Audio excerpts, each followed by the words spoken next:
Bonjour à tous, avec l'aide de Dieu, nous allons étudier le Rambam, le 3e chapitre des lois de Sota, de la femme qui s'est déviée du droit chemin, la femme qui est soupçonnée d'adultère. Son mari l'a averti devant 2 témoins, il a dit « Je ne veux pas que tu vas t'isoler avec Shimon ». Malgré cela, elle s'est isolée avec Shimon, il y a aussi 2 témoins, mais on ne sait pas si elle a été souillée ou pas.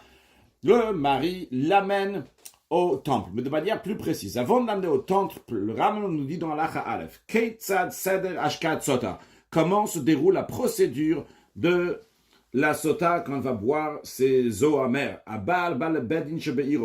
Le mari vient au tribunal de sa ville, non pas au tribunal qui est à Jérusalem, le grand tribunal. Et il dit au tribunal, voici ma femme Rachel, je l'ai mise en garde de ne pas s'isoler avec Shimon, et je l'ai fait bifter ploni ou ploni devant tel et tel témoin. Chez Lotisat, elle ne va pas s'isoler, il ploni avec tel avec Shimon. Et elle s'est isolée avec lui. Donc voici mes témoins, aussi bien les témoins que j'ai mis en garde ma femme, aussi bien les témoins que ma femme s'est isolée. Ma femme, elle dit qu'elle est pure, elle ne s'est pas souillée lorsqu'elle s'est isolée avec Shimon. Et moi, je veux qu'elle va boire les eaux de la sota, livre de pour examiner est-ce qu'elle a été souillée ou pas. Eh bien, au Bedin Shominivra, il dit le tribunal local écoute les paroles des témoins, aussi bien les témoins de la mise en garde et les témoins de l'isolement.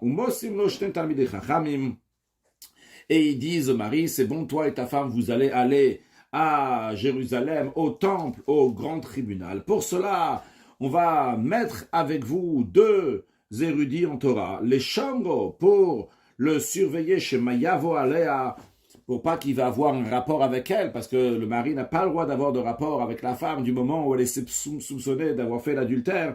Donc, il va pas avoir un rapport avec elle. Kodem shtia, avant qu'elle va boire ses eaux. Sharenessa ala parce qu'elle est interdite jusqu'à qu'elle va boire ses eaux.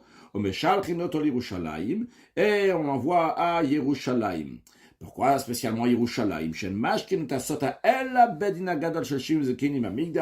Parce que qui est-ce qui peut faire boire les eaux de la sota? Uniquement le grand tribunal, donc de 70 anciens, qui siègent dans le temple. Halachabet.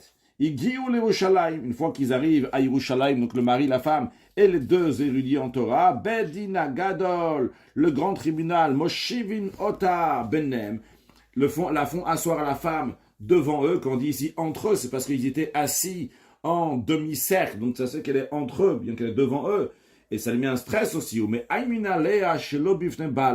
et on la menace, entre guillemets, ou sans guillemets, mais sans que son mari soit là, pour qu'elle n'a pas honte de dire devant son mari qu'elle a fauté.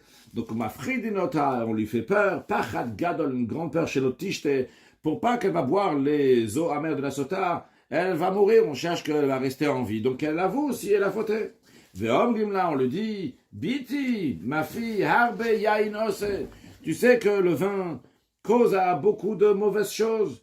Harbeschok, c'est beaucoup la légèreté, cause à des mauvaises choses, à la faute. Harbeyal de tout ça. Le fait d'un manque de maturité amène aussi donc un mauvais comportement. Harbeshrenim araim aussi. Beaucoup de choses causent les mauvais voisins, des mauvaises choses. Alors écoute, à Tigrimi le Shema Gadol, n'entraîne pas, ne fais pas que le grand nom, c'est-à-dire le nom de Dieu de Yudke Vavke, qui va être écrit plus tard sur un parchemin, qu'on va effacer pour que la femme soit à le boire.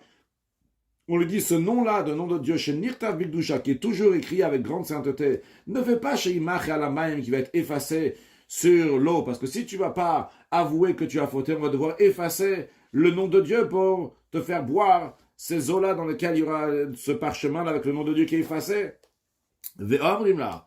En plus, on lui dit, Biti, ma fille, tu sais que Harbek d'amour, venez-je-te-vous, il y a beaucoup de gens qui étaient avec toi, avant toi, et qui ont été entraînés à la faute, c'est habitué à la faute, Vanashim Dolivi Karim, des gens qui sont grands et importants, Takafit Samalem, leur mauvais penchant les a attrapés fortement, les a saisis, venir chelou, et ils ont trébuché, donc ils ont fait l'adultère. Ou Magidim, là, on lui raconte, Mas et Yehuda avec Tamar, l'histoire de Yehuda avec Tamar, Kalato, qui était sa bru. Lorsque Yehuda il l'a rencontré, il pensait que c'était une prostituée et qu'il a eu un rapport avec elle, malgré le fait que Yehuda a eu un rapport avec Tamar, c'était pas quelque chose qui était interdit avant le don de la Torah, vu que Yehuda avait eu ses 2 premiers garçons qui étaient mariés avec Tamar et qui n'avaient pas eu d'enfants, et avant le don de la Torah, ce qu'on appelle le Yiboum, se faisait donc aussi par le beau-père, et Yehuda était le beau-père. Mais on lui raconte ça à cette femme-là pour qu'elle se dise, bon, je suis pas la seule à avoir fait des choses comme ça.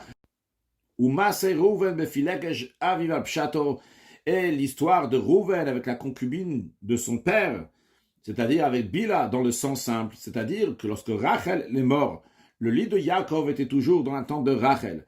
Et là, Yaakov, il a pris son lit, il l'a mis dans la tente de la concubine de Rachel, c'est-à-dire dans la tente de Bila. Et Rouven, le fils de Léa, n'était pas content, il a dit quoi? La concubine de Rachel, elle passe avant ma mère, la sœur de Rachel. Alors il a pris le lit de son père et il l'a mis dans la tente de sa mère Léa.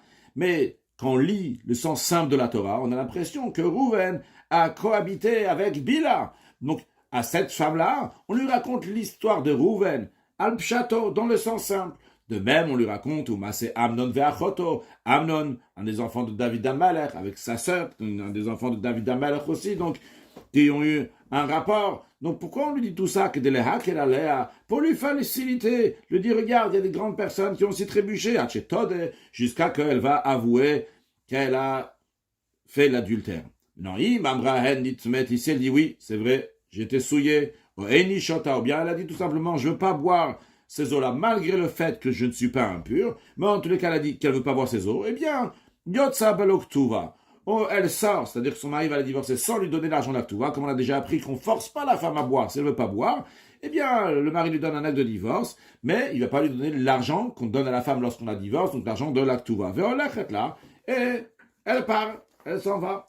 Halakha Gimel, non, si, Amda Bedibura Sheitora, si, elle a tenu ses propos. Elle a dit non, je maintiens toujours ce que j'ai dit, et je suis pur comme je l'ai déclaré. Mais Vin Ota le Char Mizach et Shelazar, on l'amène à la porte est de la Hazara, le parvis du temple. Donc dans le temple, vous pouvez rentrer donc par le côté est, et quand on arrivait là-bas, donc il y avait ce qu'on appelle le parvis des femmes. Après, au bout de ce parvis des femmes, au bout de cette cour, il y avait donc 15 marches qui nous amenaient à une porte qui s'appelle Shar Nikanor. Et bien justement, c'est à cette porte-là, donc de Shar Nikanor, qu'on amenait la femme. Cette porte-là correspond à l'endroit qui est face au Saint des Saints. Parce que la Torah elle dit que le Kohen va l'amener et il va la faire tenir l'ifne Hachem, devant Hachem. Quand on dit devant Hachem, c'est devant le Saint des Saints, où il y a la Shrina, la présence divine. Puis, on veut la fatiguer, la tourmenter. Donc, une fois qu'elle est là-bas, après, au Malinotamima, comme le Makam, on l'a fait monter dans le monde du temple même. On l'a fait monter d'un endroit à un autre endroit, au Makifumba. On l'a fait tourner, qui était le Yaga, pour la fatiguer, à Tiktsar Nafsha, littéralement, jusqu'à que son âme va se rétrécir, jusqu'à qu'elle va être fatiguée, ou là, que peut-être, après tout ça, elle va avouer qu'en effet, elle a fauté. Halakha Dalet. Imam Dabedibura, si même après tout ça, elle maintient toujours ses paroles, sa déclaration. Mais à nouveau, on l'amène maintenant devant, encore une fois, devant cette porte de l'Est, donc devant Shar Nikanor. Donc à l'extérieur, elle ne va pas passer derrière le Shar Nikanor, mais devant Shar Nikanor. Ou ma midi motacham, on l'a fait tenir là-bas, donc elle se tient debout là-bas. Maintenant, Haïta mitkasa bilvanim. Si elle était vêtue avec des vêtements qui sont blancs et qui sont beaux pour elle, mitkasa bishorin, elle va être recouverte maintenant avec des vêtements qui sont noirs, qui sont laids, qui sont pas beaux pour elle.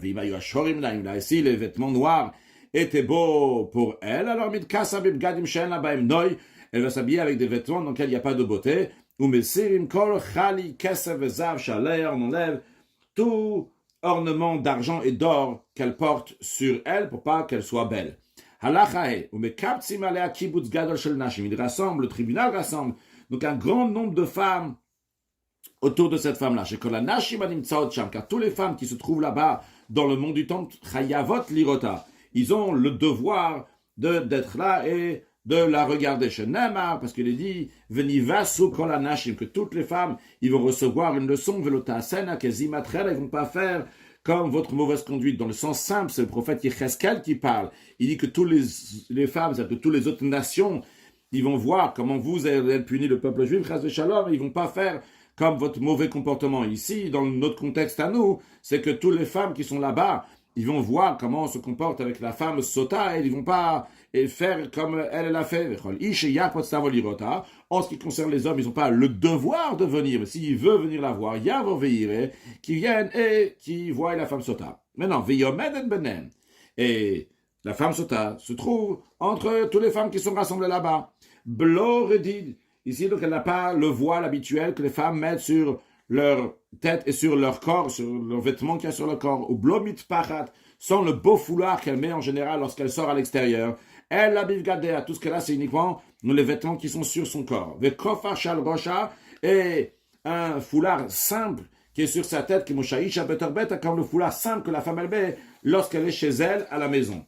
Halachavav, ven manichim sham lo avadea velo shifrotea. Et là-bas, on ne laisse pas qu'il va se trouver donc devant elle, ni ses serviteurs, ni ses servantes, ni Neshima Keretota, parce que elle les connaît, le fait qu'elle les connaît bien, elle est réconfortée par leur présence, ça leur donner de la force et du courage pour ne pas avouer qu'elle a fauté. Halacha zayin, ve'achar mashbiya Kohen. Après, le Kohen fait prêter serment, belashon she'ima keret, dans un langage qu'elle va comprendre. C'est-à-dire, on ne va pas juste lui faire répéter des mots en hébreu, mais il faut que ce soit des mots qu'elle comprenne. Umodia bilshona, et le Kohen va l'informer dans sa langue qu'elle comprend, que la raison pourquoi elle va boire chez le garam la el akinu yustira chez kin la bala, que qu'est-ce qui a amené à ça? C'est la mise en garde que et l'isolement. Son mari l'avait prévenu de pas s'isoler avec telle personne. Vénistérel, c'est quand même isolé. Et il dit à la femme dans un langage qu'elle connaît, ce qui est écrit dans la Torah. Donc, ça ne va pas respecter les mots de la Torah. Si elle ne connaît pas ces mots-là, si elle ne comprend pas, il faut qu'elle comprenne. Il lui dit que si aucun homme a eu commerce avec toi, et si tu n'es pas dévoyé d'être souillé, donc tu as eu rapport avec quelqu'un à la place d'avoir un rapport avec ton mari, dans ce cas-là, tu vas être acquitté, tu vas être épargné de ces eaux amères qui amènent malédiction. Par contre, si tu as été dévoyé, tu as eu un rapport avec quelqu'un d'autre à la place de ton mari, et tu as été souillé, qu'un homme a eu commerce avec toi, donc quelqu'un d'autre qui n'est pas ton mari. Dans ces cas-là, Hachem va te mettre en tant que malédiction, c'est-à-dire que les gens, quand ils vont voir maudire quelqu'un, ils vont dire, voilà, tu seras maudit comme elle, velishua, et en serment, betoch amer, parmi ton peuple, peut-être Hachem et Tirech, nofel, que Hachem, il va faire que ton flanc, ta hanche, ta matrice va tomber, bitner tsava, ton ventre va enfler, et ces eaux qui amènent la malédiction vont rentrer dans tes entrailles, la tzbot beten, pour faire enfler ton ventre, et pour faire effondrer ta hanche, ta matrice, et elle dit Amen, Amen, dans le langage qu'elle comprend, elle dit le Amen. Umodia, et le Kohen informe, l'ordre des choses, comment ça va se passer. Que d'abord, elle va être frappée donc par le ventre, va yarer basof, et après le flanc, la hanche. Pourquoi il fait ça? Pour pas que les gens vont dire une médisance sur l'eau. Il dit, tiens, ça s'est pas passé dans l'ordre des choses qu'il a dit. Il y avait d'abord la hanche et après le ventre. Alors il dit non, ça va se passer donc d'abord, ça va se passer d'abord par le ventre et après par la hanche. Après, le Kohen, il amène un parchemin qui est fait avec une peau d'un animal qui est pur, comme au Sefer Torah, comme on fait pour le Sefer Torah, le parchemin doit être d'un animal qui est pur. Vekotev alea, et il écrit dessus Bilshon HaKodesh dans la langue, en langue sainte, Bidyo, avec du langue she'en bo kalkantos, qu'il n'y a pas de vitriol. Le vitriol, donc c'est une matière qui fait que l'encre ne va pas pouvoir s'effacer. Nous, on veut que ça va pouvoir s'effacer. Donc, il va amener cette encre-là, et cette encre-là, avec ça, il va écrire Lishma Shel Isha, au nom de cette femme-là. On ne peut pas préparer d'avance dans le temple comme ça des parchemins qui sont déjà prêts. Quand il y a une femme qui arrive, on dit on va sortir un parchemin. Non, il veut quand cette femme, elle arrive, on va écrire un parchemin pour elle, qui est Moaged, de la même manière que si Rouven, il veut divorcer Rachel, c'est pas possible que le sofer, le scribe, il a déjà un texte sur lequel il y a écrit que Rouven, il divorce Rachel. Il faut que Rouven, il vienne et dise au sofer, écris un acte de divorce pour ma femme Rachel. La même chose aussi ici. Ce parchemin va être écrit spécialement pour cette femme-là. Et qu'est-ce qu'il va écrire? Il va écrire Kotev Kol Advarim Shishbiyot Abahem Od Beot Umila Bemila. tout ce qu'on a dit avant dans Halacha Zayin, donc im lo shachavish otach, etc., motamo, il écrit tout, vekot Hashem et Hashem kirtavo, quand il écrit le nom de Dieu, il écrit comme ça s'écrit, donc c'est-à-dire Yud Kevav Kepa, comme on le prononce Aleph Dalet Nun Yud.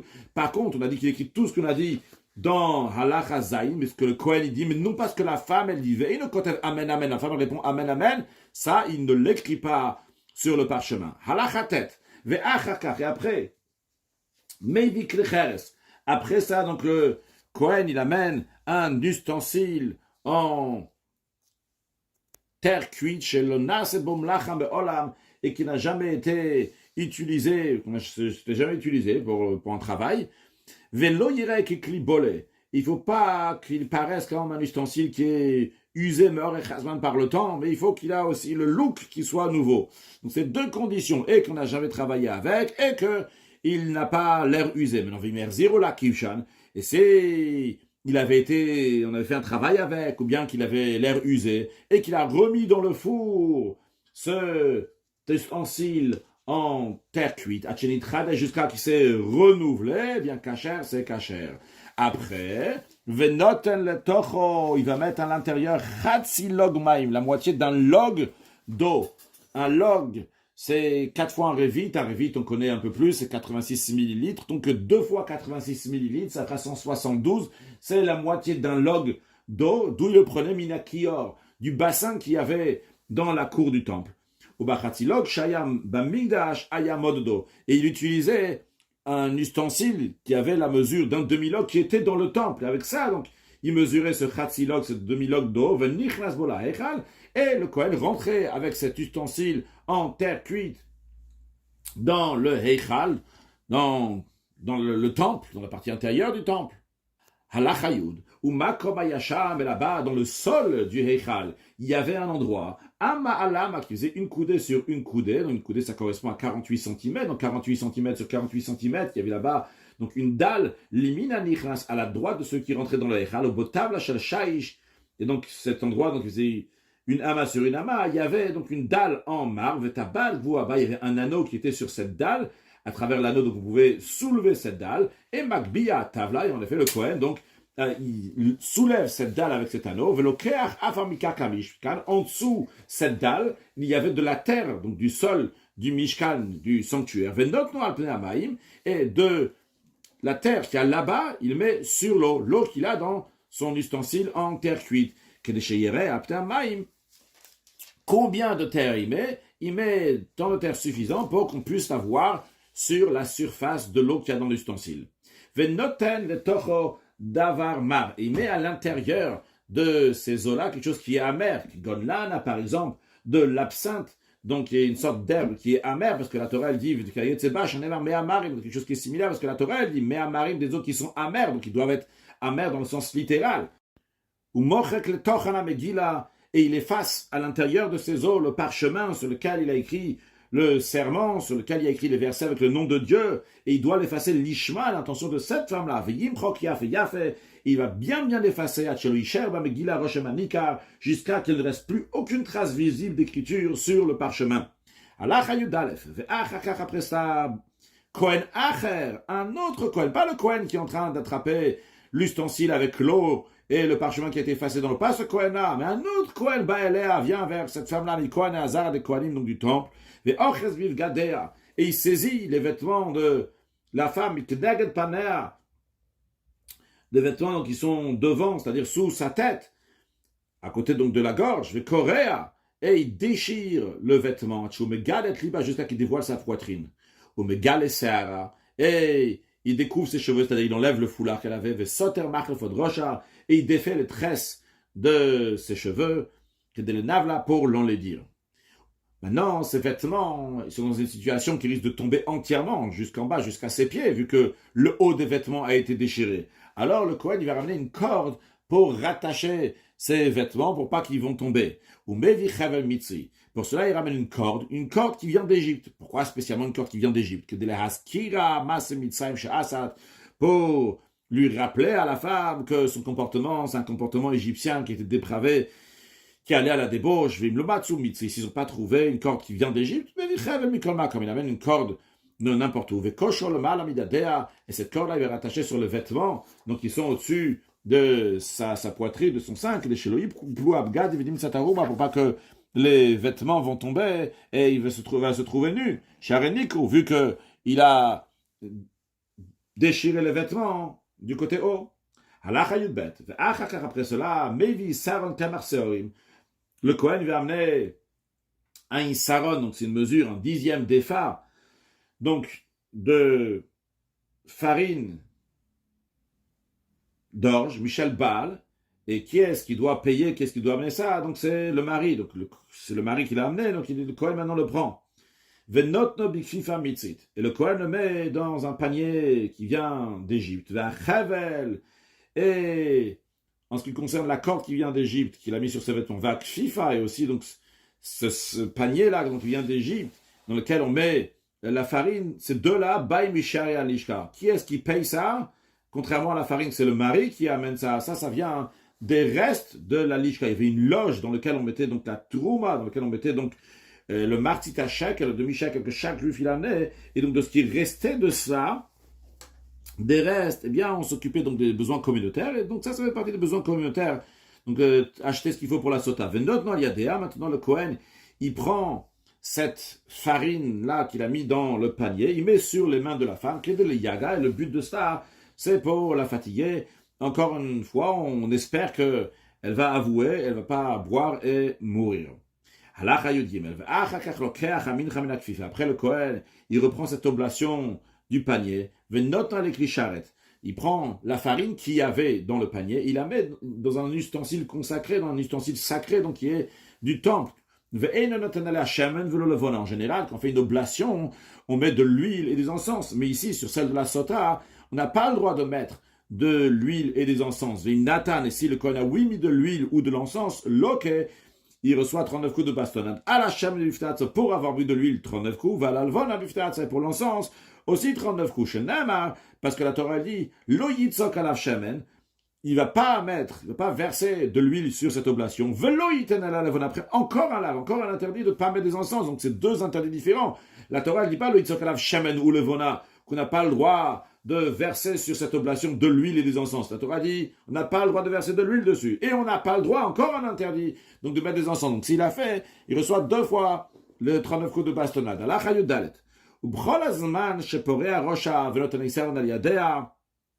Et bien, tout ce temps-là que le deuxième Kohen qui est arrivé, donc qui a déchiré les vêtements, qui a découvert sa tête et qui a mis le isaron de farine dans les mains de la femme, pendant tout ce temps-là,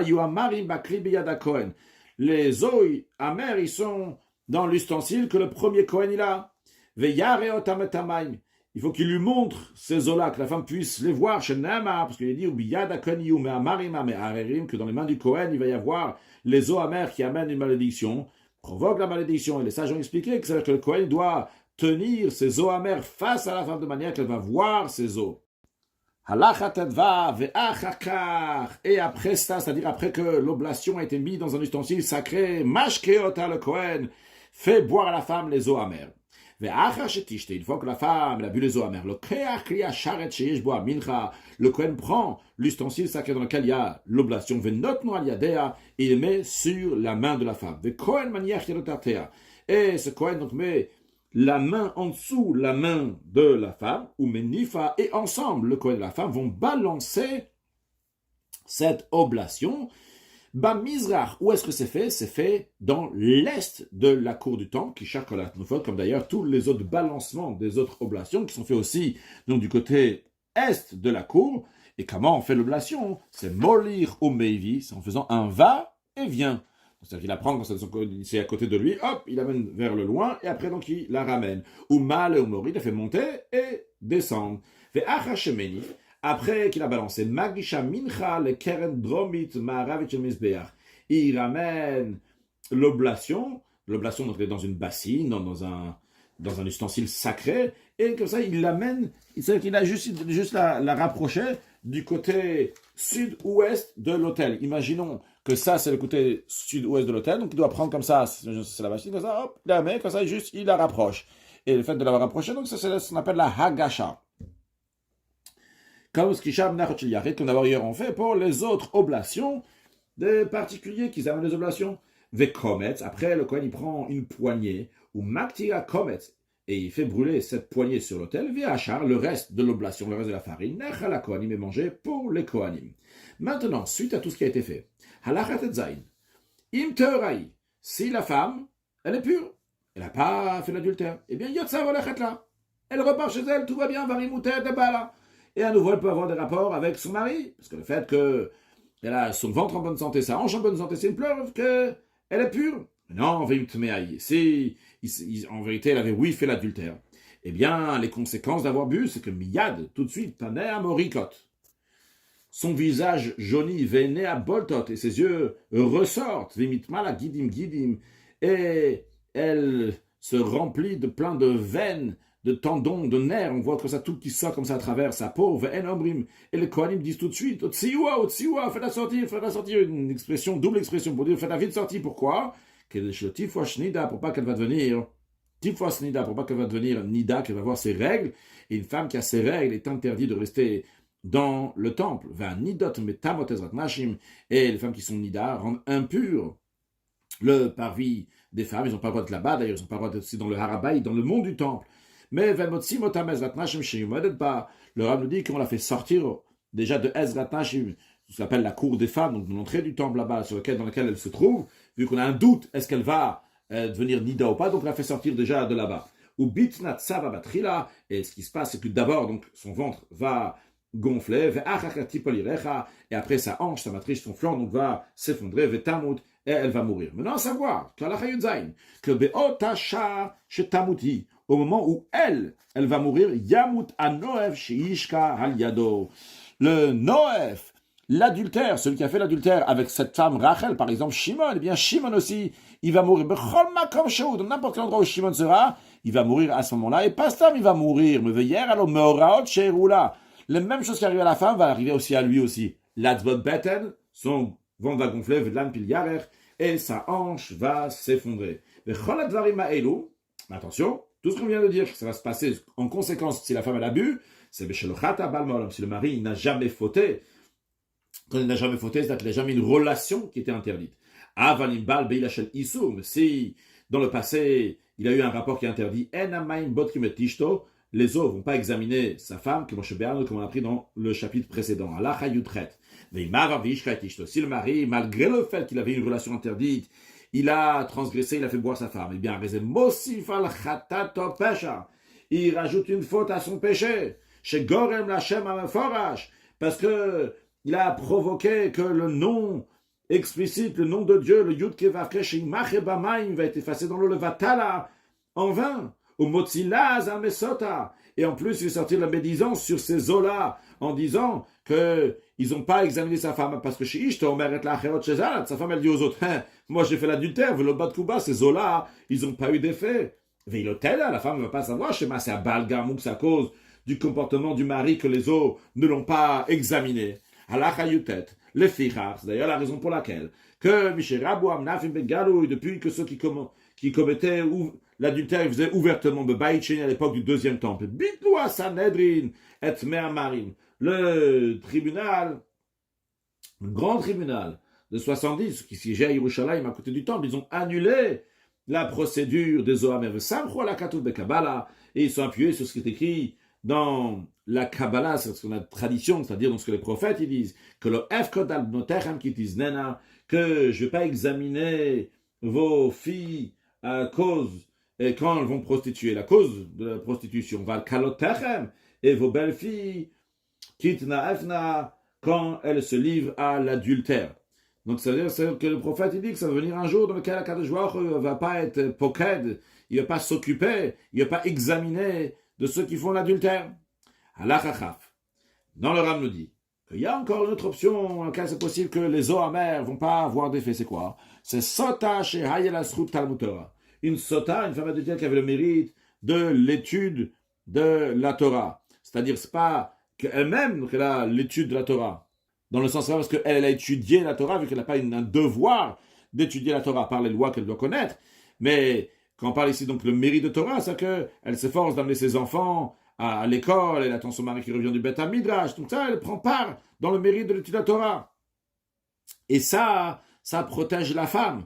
Bien qu'elle n'a pas l'ordre d'étudier la Torah, eh bien, eh bien, ce mérite-là peut faire suspendre la punition que Ve'ena Meta le Shata, qu'elle ne va pas tout de suite mourir après avoir bu. Elle a ni moket ve'olechet, mais elle va dépérir progressivement, et des maladies lourdes, dures, viennent sur elle, c'est qu'elle va mourir 1 an plus tard, 2 ans plus tard, ou 3 ans plus tard, les fils routant en fonction de son mérite. Par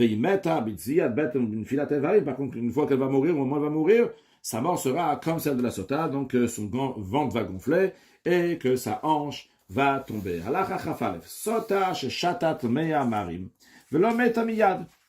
Dans un cas qu'une sota, donc elle a bu les eaux amères, elle n'est pas morte tout de suite. Elle est permise à son mari il a le droit d'avoir des rapports avec elle. Même si son mari c'est un Cohen, on leur dit, peut-être elle a prostitué, mais elle a fait ça, elle était contrainte, c'est pour ça qu'elle n'est pas tout de suite morte, c'est pour ça qu'elle a des maladies. Et le Cohen, il interdit de rester avec elle. Non, on dit sûrement que cette femme-là, elle n'est pas du tout prostituée. Malgré le fait qu'elle est tombée malade et que ses membres sont devenus malades, les autres membres, pas le ventre et la matrice. Tant que le ventre n'a pas commencé à gonfler et que la hanche va tomber à raison mouteret, eh bien, elle est permise à son mari. On dit que c'est des maladies qui lui sont arrivées malgré le fait qu'elle n'a pas fait l'adultère. Mais du moment où son ventre commence à gonfler et sa hanche commence à tomber, là, c'est sûr qu'elle interdit à son mari, parce qu'il s'avère qu'en effet, elle a fait l'adultère. Une sota qui a bu et que elle était pure, vraiment pure, elle n'a rien fait. Eh bien, dans un tel cas, elle va se renforcer encore plus et son visage va éclairer, briller encore plus. Si avant ça elle était malade, elle ne pouvait pas avoir des enfants, Yasso, cette maladie va partir. Elle pourra maintenant tomber enceinte de tel Zachar, elle va avoir un garçon. Si elle enfantait jusqu'à présent déjà, mais c'était avec difficulté. Elle va accoucher dorénavant facilement. Si jusqu'à présent, elle accouchait des filles, dorénavant, elle va accoucher des garçons. Maintenant, si des témoins qui témoignent sur le fait que cette femme a été souillée, ils disent, c'est pas juste qu'elle a été isolée. On a vu qu'elle a fauté avec ce Shimon.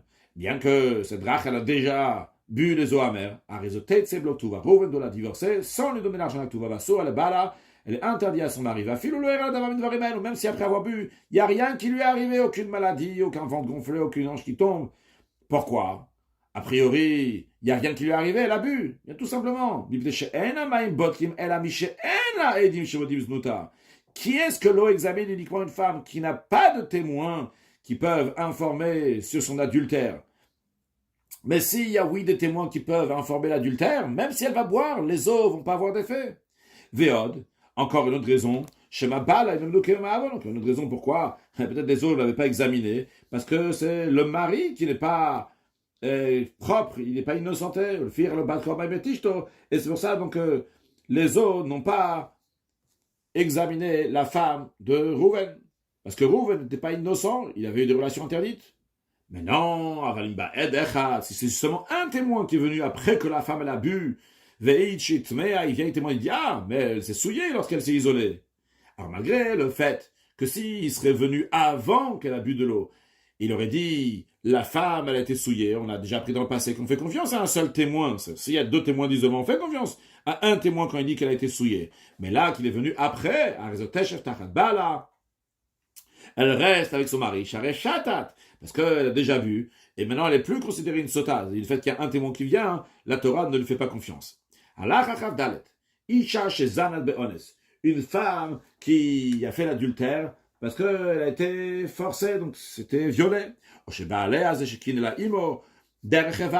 bien, quand Rouven, il a dit à sa femme Rachel, je veux pas que tu aies un rapport avec Shimon. Shimon, il a eu un rapport avec elle, mais non pas par voie naturelle, ni par ce qu'on appelle voies qui ne sont pas naturelles, mais en ayant un rapport avec elle dans d'autres membres. Eh bien, les autres ne vont pas l'examiner. Shenamar, vehi lo dit pas. Parce qu'il y a écrit que cette femme-là n'a pas été violée. Donc, uniquement dans un cas où elle n'a pas été violée. Pratano, ça vient exclure la femme qui a été violée. Sharenit vesabechoska, elle a été contrainte. De même, il y a écrit Vatimol mal beisha, qu'elle a trahi son mari. Prateshogoget, ça vient exclure une femme qui a fait par inadvertance. Puis il y a écrit Veshacha vishot ashirvat zera, qu'un homme, il a cohabité avec cette femme-là, shirvat zera, par matière séminale. Matière séminale, donc ça veut dire que c'est d'un endroit dans lequel il peut y avoir d'enfants. Prat le bad revarim, ça vient exclure celui qui a eu un rapport avec elle, donc pas dans les endroits naturels, juste par un contact corporel dans un autre endroit du corps, qu'il ne peut pas enfanter dans ces cas-là. Donc, cette femme-là ne va pas boire les eaux amères. Conclure avec un mot de chassidoute, le sujet de sota. Sota, c'est écrit en hébreu choté. Donc, il veut dire quelqu'un qui est aliéné, quelqu'un qui a eu un esprit de folie. Alors, il y a évidemment dans le sens négatif ici.